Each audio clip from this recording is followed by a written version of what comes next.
Muy buenas y bienvenidos a un episodio más sobre la viruela. En nuestro viaje de hoy vamos a sumergirnos en la fascinante aunque aterradora historia de la viruela humana, una enfermedad que durante siglos fue el azote de reyes, plebeyos y prácticamente cualquiera que tuviera la mala suerte de cruzarse en su camino. Pero hoy no todo va a ser tragedia. También veremos cómo la lucha contra esta enfermedad dio lugar a uno de los mayores triunfos médicos de la humanidad. Así que abrocharos el cinturón, que hoy toca un recorrido lleno de pústulas, pandemias y, cómo no, héroes y villanos, unos anónimos y otros no tan anónimos. Soy el profesor Bacterio y bienvenidos a mi canal. Vamos a empezar desde el principio, o al menos lo más cerca que podemos llegar al principio. Y es que la viruela es tan antigua que su origen exacto es todavía algo misterioso, aunque puede que esté relacionado con la aparición de la agricultura, pero hace falta investigar esto más. Sin embargo, las primeras pruebas concretas de su existencia se encontraron en momias egipcias, como ya os dije, de hace más de 3000 años. La momia del faraón Ramsés V, por ejemplo, muestra marcas que sugieren que pudo haber muerto de viruela. Imaginaros, ni siquiera los faraones, considerados como dioses en la tierra, estaban a salvo de esta enfermedad devastadora. Vamos a saltar unos siglos hacia adelante y llegamos a la India y a China, donde la viruela ya no era tanto una leyenda urbana, sino una pesadilla real. Y es que hay registros de textos médicos chinos del siglo IV que describen una enfermedad muy parecida a la viruela. Vamos, que era viruela. Fiebre, erupciones y un gran regalo en forma de cicatrices permanentes. Pero tranquilos, porque los humanos siempre hemos sido más tercos que las enfermedades. En China, por ejemplo, ya en el siglo X, empezaron a hacer algo así como una protovacunación. ¿Qué es lo que hacían? Nos va a gustar. Pues lo que hacían era inhalar polvo de costras secas de pacientes de viruela. Y sí, suena asqueroso, pero era lo mejor que tenían. Y sorprendentemente funcionaba, casi siempre. La viruela se extendió rápidamente a través de rutas comerciales y expediciones militares y alcanzó a casi todas las civilizaciones importantes de la antigüedad. India, China y luego Roma. La viruela no hacía distinciones y afectaba a ricos, pobres, soldados y campesinos por igual. En la Roma clásica, que es lo que nos pilla más cerca, pues por ejemplo, hubo una serie de brotes devastadores. El más famoso es el brote del siglo II después de Cristo, conocido como la peste antonina o plaga de Galeno, que se cree que pudo haber sido viruela. Aunque hay por ahí alguna otra enfermedad que podría ser una candidata, pero es menos probable.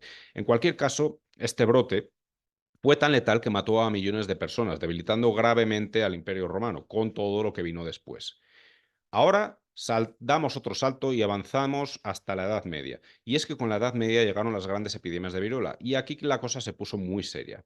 Como os he dicho, la viruela no discriminaba entre plebeyos y nobles. De hecho, algunos reyes europeos, como la reina María II de Inglaterra, el zar Pedro II de Rusia y el emperador José I del Sacro Imperio Romano Germánico, todos pasaron una mejor vida gracias a la viruela. ¿Quién dijo que ser monarca te salvaba de los problemas del pueblo, no? Términos de mortalidad.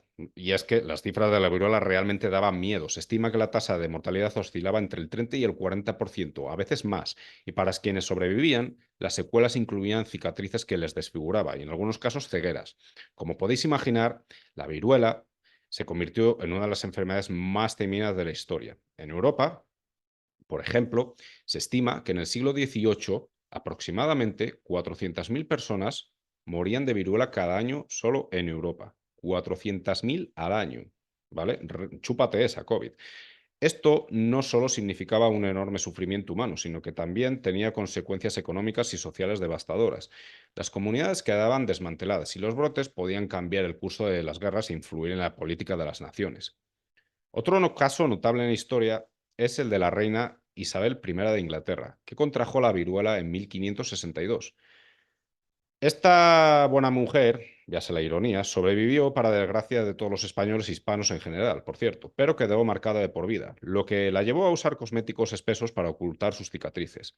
Este evento no solo mostró que la viruela no respetaba ni a la realeza, sino que también influyó en la moda de la época, pues el uso de maquillaje pesado se popularizó entre la corte inglesa. Por cierto, a esta buena mujer hoy en día la consideraríamos una terrorista, pero bueno. Vamos a pasar ahora a uno de los episodios más tristes de la historia, América, donde la llegada de la viruela tuvo consecuencias catastróficas. Cuando los europeos comenzaron a explorar y colonizar el continente en el siglo XV, Llevaron consigo no solo armas, religión y regalos, sino también enfermedades contra las cuales los pueblos indígenas no tenían ninguna defensa, porque nunca habían estado en contacto con ella. La viruela fue con diferencia la más devastadora, pero también la gripe, por ejemplo. En 1520 la viruela llegó a México y con los conquistadores españoles y en poco tiempo se extendió como un incendio por todo el continente. La población azteca, que se estimaba en algunos millones antes de la llegada de los europeos, fue reducida drásticamente. Algunos historiadores afirman que hasta el 90% de la población indígena murió debido a la viruela y otras enfermedades traídos por los europeos. Enfermedades. Aquí hay que hacer una pausa para reflexionar sobre las diferencias entre las formas en las que los diferentes países europeos trataron la enfermedad.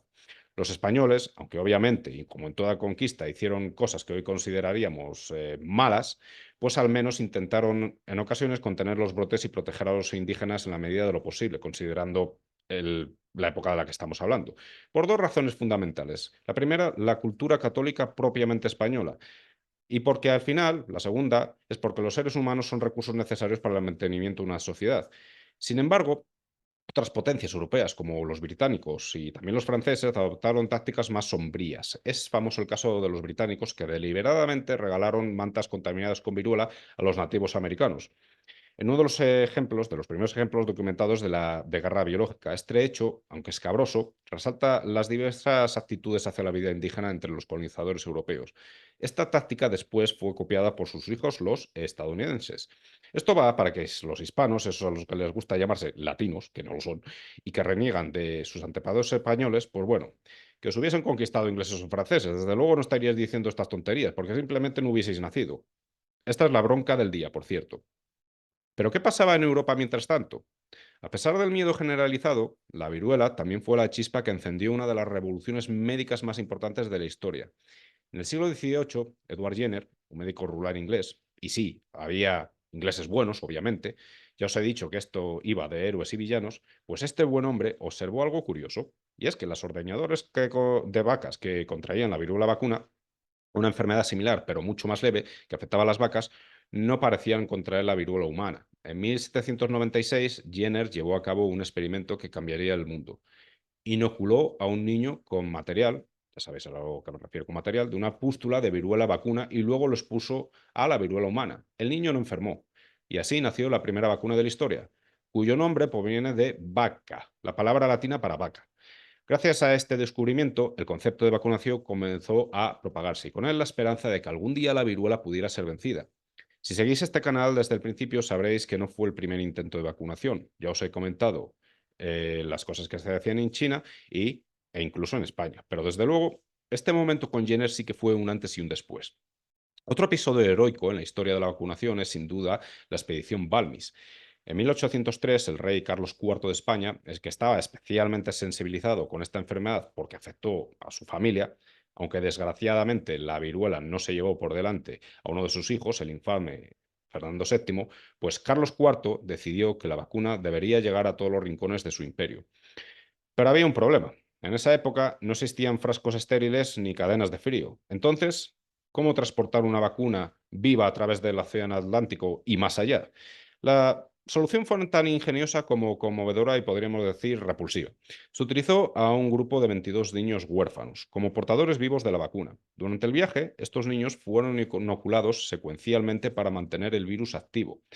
La expedición liderada por el doctor Francisco Javier Balmis logró vacunar a miles de personas en América y Asia, convirtiéndose en una de las primeras campañas de salud pública a escala global. Sin embargo, la lucha contra la viruela no fue fácil ni rápida. Aunque la vacunación se extendió por todo el mundo, no fue hasta la segunda mitad del siglo XX cuando se lanzó una campaña global masiva para erradicar la viruela de una vez por todas.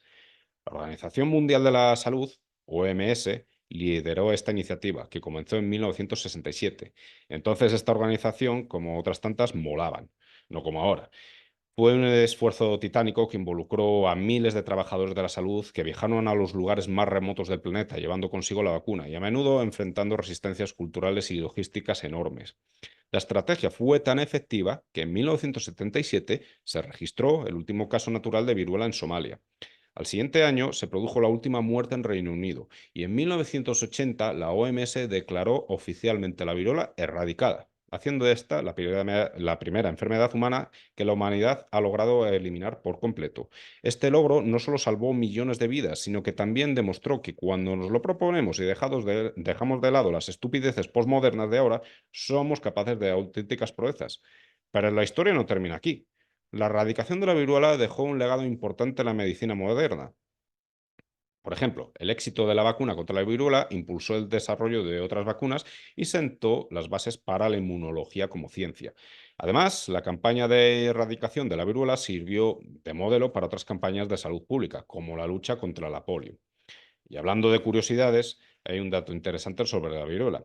El virus de la viruela solo afecta a seres humanos, lo que fue un factor clave para su erradicación. Es decir, ¿qué pasa? Que solo afecta a humanos, que no hay reservorios animales, lo que significa que una vez que se eliminó el virus de la población humana, no tenía dónde esconderse este pequeño mamoncete. Esto es muy diferente a lo que ocurre con otras enfermedades como la gripe, que puede vivir en aves o en cerdos, por ejemplo, haciendo su erradicación prácticamente imposible. Finalmente, y para reflexionar, la historia de la viruela nos recuerda tanto la fragilidad como la resistencia de la humanidad. Enfrentados a una enfermedad que parecía invencible, nuestros antepasados no se rindieron. Y gracias a su perseverancia y a los avances científicos, la viruela es hoy solo un mal recuerdo. Pero también es un recordatorio de la importancia de la vacunación y la cooperación global en la lucha contra las enfermedades. Y bueno, podemos abrir debate también sobre ciertas vacunas.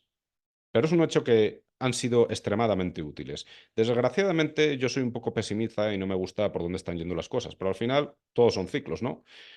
Y con esto concluye nuestro episodio de hoy. Espero que este viaje a través de la historia de la viruela os haya dejado tanto asombrados como inspirados. Si os ha gustado, no olvidéis suscribiros, compartirlo y dejar vuestros comentarios. Y como siempre, me despido con una pregunta para que reflexionéis y comentéis. ¿Creéis que podríamos ver la erradicación de otra enfermedad en nuestra vida? Cualquier otra pregunta que tengáis, adelante, no os cortéis. Yo por mi parte me despido hasta el próximo programa. Hasta pronto.